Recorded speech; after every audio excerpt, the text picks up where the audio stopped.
Olá, estudantes do 6º ano. Nessa aula nós vamos falar sobre materialidades, pigmentos, solventes e aglutinantes. Prof. Rutineia aqui com vocês e o nosso querido Ézion aqui com a gente. Oi, Ézion! Vamos juntos? Então vamos lá. Então, os objetivos da nossa aula, né? Conhecer sobre as tintas, suas composições, contextos e práticas ao longo da história. Então, a gente vai falar um pouquinho sobre, né, essas tintas, essas misturas aí para criar a tinta, né, ao longo da história, tá bom? Então, como é feita uma tinta? Você sabe? Você já fez, né, esse processo de criação de tinta? Você já viu, né, a criação de uma tinta? Né? Nunca viu, não conhece? Não tem problema, a gente vai falar um pouquinho sobre a criação da tinta, tá bom? Com que tipos de tintas os artistas pintavam antigamente? Será? Aí, professora, acho que tinta guache. Ah, não, acho que é acrílica. Não, tinta a óleo. Não, antigamente, lá nas pinturas rupestres, os artistas usavam, né, as tintas naturais. Então, a gente vai falar um pouquinho, né, sobre as tintas naturais. Então, assim, ó, no tempo ali das cavernas, o homem primitivo, então ele pegava os materiais, né, os elementos que tinham na natureza. Então, folhas, frutos, fezes, e criavam essas tintas, né, argila, né, então estava ali para criar essas tintas, que eram as tintas que eles iam utilizar para fazer as pinturas nas paredes das cavernas. Então, as tintas e os riscados são materialidades tão antigas quanto a própria arte. Nasceram com as primeiras pinturas rupestres, né? Então, usava-se todo tipo de riscadores, como pedaços de carvão, pedras coloridas, outros para fazer traços e criar desenhos. Para pintar, as pessoas daquele tempo confeccionavam suas próprias tintas e pincéis. Então, era tudo com elementos que eles tiravam da própria natureza. Então, eles aproveitavam, né, sangue, por exemplo, dos animais para fazer as pinturas. Eram elementos que eles tinham na natureza, que eles observavam, né, o carvão, por exemplo, para fazer os riscados, para fazer as pinturas nas paredes das cavernas. Mas como são criadas as tintas? Existem 3 elementos muito importantes para a composição das tintas, tá? Então, para se criar uma tinta, a gente precisa desses 3 elementos. O pigmento, o aglutinante e aqui, ó, o solvente. Então, tem que ter esses 3 elementos para a gente ter uma tinta que vai, né, ser de boa qualidade. Ali tem que estar presente esses 3 elementos, tá bom? Então, atividade sobre as pinturas, né, feitas nas paredes da caverna durante a pré-história. Você saberia indicar algumas das materialidades que eram utilizadas para criar as tintas no período? Quais? A professora falou aqui, né, algumas materialidades que eram utilizadas. Onde elas eram encontradas mesmo? Então, pensa aí que você já vai lembrar e é só anotar. E daqui a pouquinho a gente volta para conferir, hein?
E aí, conseguiram lembrar?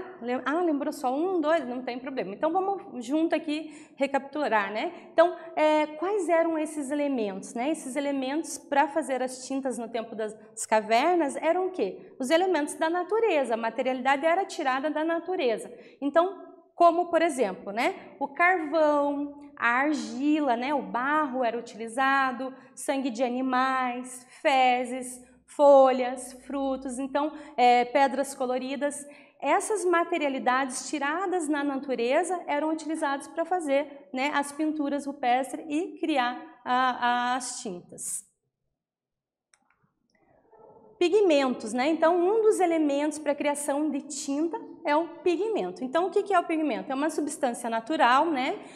Ou artificial, que hoje nós temos, né? Os elementos artificiais também, usados para dar cor às tintas, né? Então, tem um exemplo ali na imagem, é o que vai trazer a cor, colorido para a tinta. Pode ser obtidos por extração mineral, vegetal ou animal, como também fabricados por meio de processos químicos, né? Então, no tempo das cavernas, essas cores, né, esses pigmentos eram retirados da natureza, né? A professora ali falou, por exemplo, do sangue do animal, né? Então, era retirado da própria natureza para ter a cor nessas tintas, né? Hoje em dia nós temos processos químicos que também trazem esses pigmentos, essa cor para as tintas e trouxe uma grande variedade de cores, né, por ter esse processo químico envolvido também. Os pigmentos são usados para dar a cor às tintas, né? Seja plásticos, testes comestíveis, comida, né, cosméticos e outras materialidades, né? A maioria dos pigmentos usados na manufatura das artes visuais são corantes secos, usualmente moídos em um pó fino.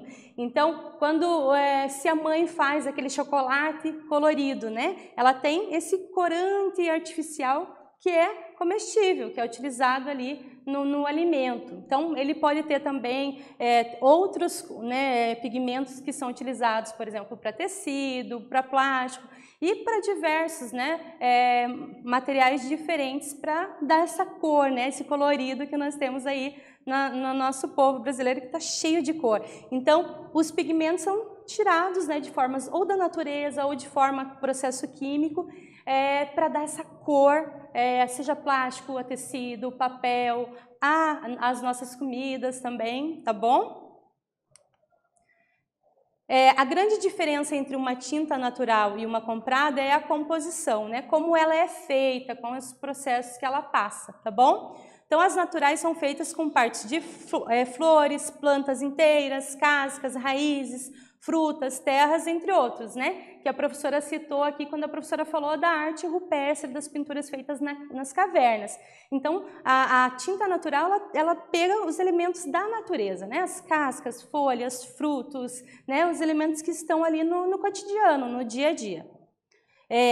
Mas com o surgimento, né, do corante sintético, descoberto pela indústria química, os corantes naturais perdem mais espaço, né? Então, esses corantes, eles estão aí na indústria, né? São feitos como processo químico e são utilizados, né? Ganharam uma força maior na fabricação das tintas. Então, se espalharam aí, só que ao mesmo tempo a gente consegue mais variedades de cores, né? Por esse processo químico também. Então, desde então, milhares de cores são criadas dentro dos laboratórios para serem usadas em toda a parte, né? Maquiagem, né? Nos esmaltes, nas roupas, nos calçados, enfim, nós temos essa utilização, né, desses pigmentos químicos, né, feitos pelas indústrias em vários setores da nossa sociedade.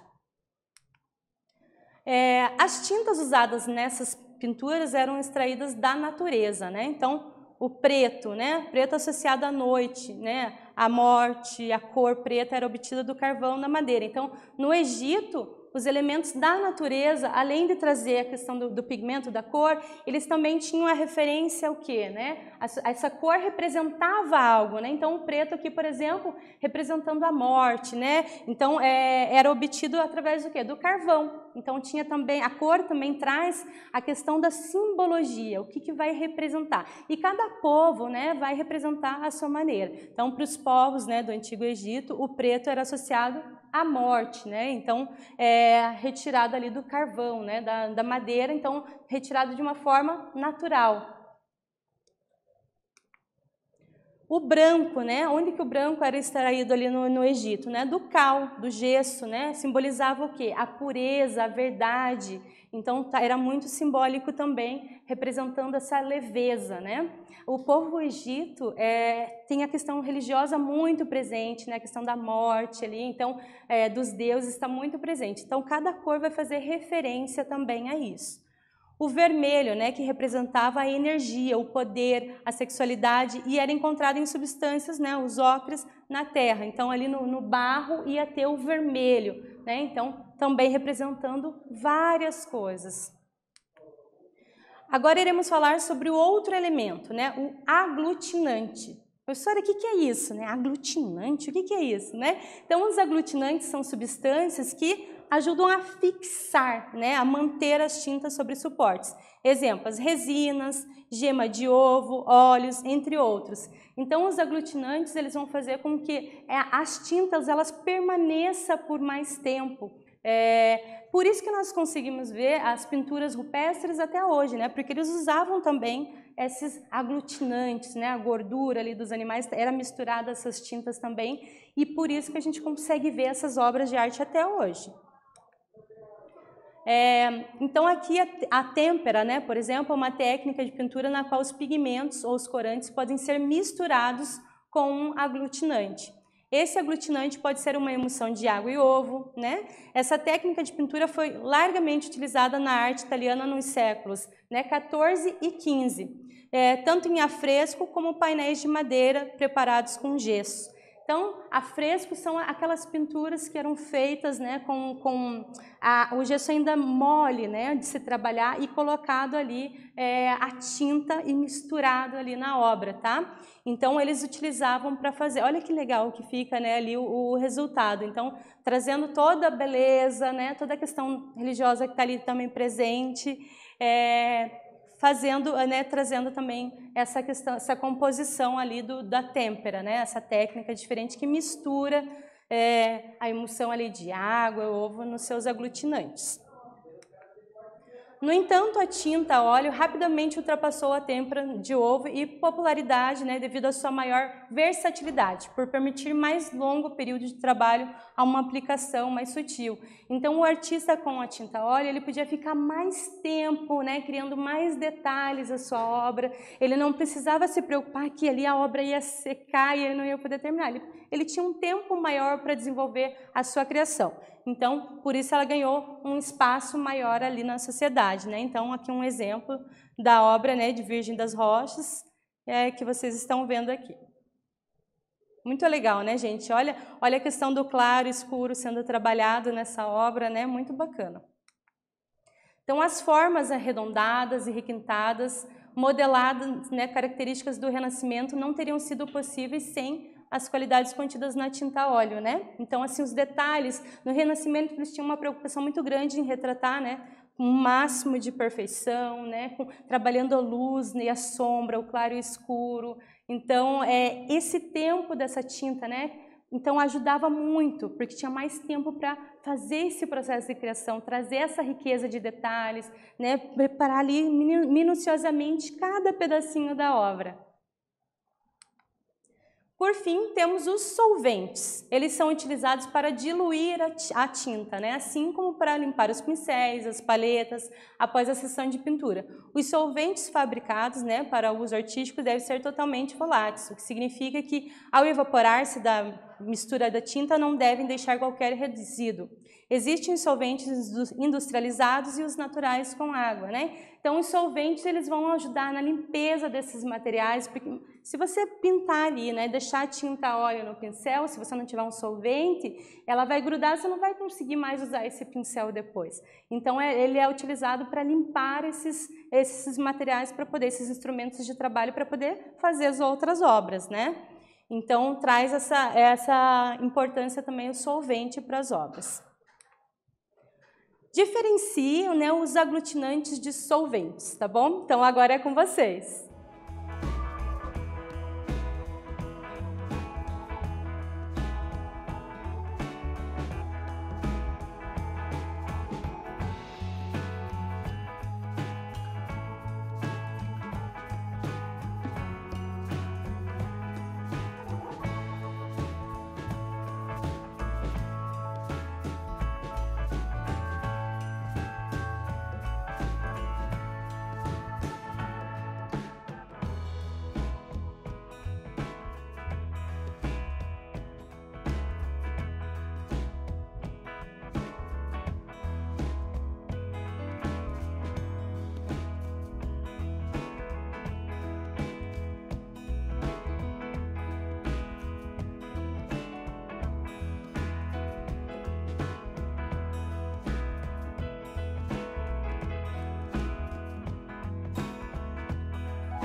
Conseguiram, né? Então aqui os aglutinantes, eles vão fazer o quê, né? Fixar, fazer com que a tinta permaneça mais tempo, né? No suporte que foi aplicado, seja o suporte do papel, seja na parede, na pedra, né? Então vai ajudar a fixar por mais tempo essa tinta. E o solvente, ele já é utilizado para quê? Para limpeza, né? Para retirar a tinta, limpar, por exemplo, os pincéis, né? Então, aqui sugestão de resposta para vocês, né? Então, os aglutinantes são substâncias que funcionam como o quê? Como uma cola, né? Que vai grudar, vai fixar, usados para ligar e fixar as partículas do pigmento à base escolhida para a pintura, né? Como a professora falou, seja essa base, seja o papel, seja a pedra, né? Então, vai ajudar a fixar. Já os solventes são utilizados para diluir a tinta, assim como para limpar pincéis, palhetas após a sessão de pintura. Então, né, aqui os aglutinantes, eles unem, né, fazem fixar a tinta. E os solventes para limpar, para retirar a tinta. Então, retomando, nessa aula vimos as tintas e os elementos básicos para o seu processo e de preparo, né, da pintura. Então, os pigmentos, os aglutinantes, né, os solventes. Vimos também como esses elementos influenciaram a arte ao longo do tempo, né? Então, a gente falou do processo da tinta, que existe a tinta também natural, né? Que é a tinta utilizada, por exemplo, lá na arte rupestre, que utiliza o quê? De elementos da natureza, né? Então, carvão, barro, folhas, frutos, é utilizado para as tintas naturais.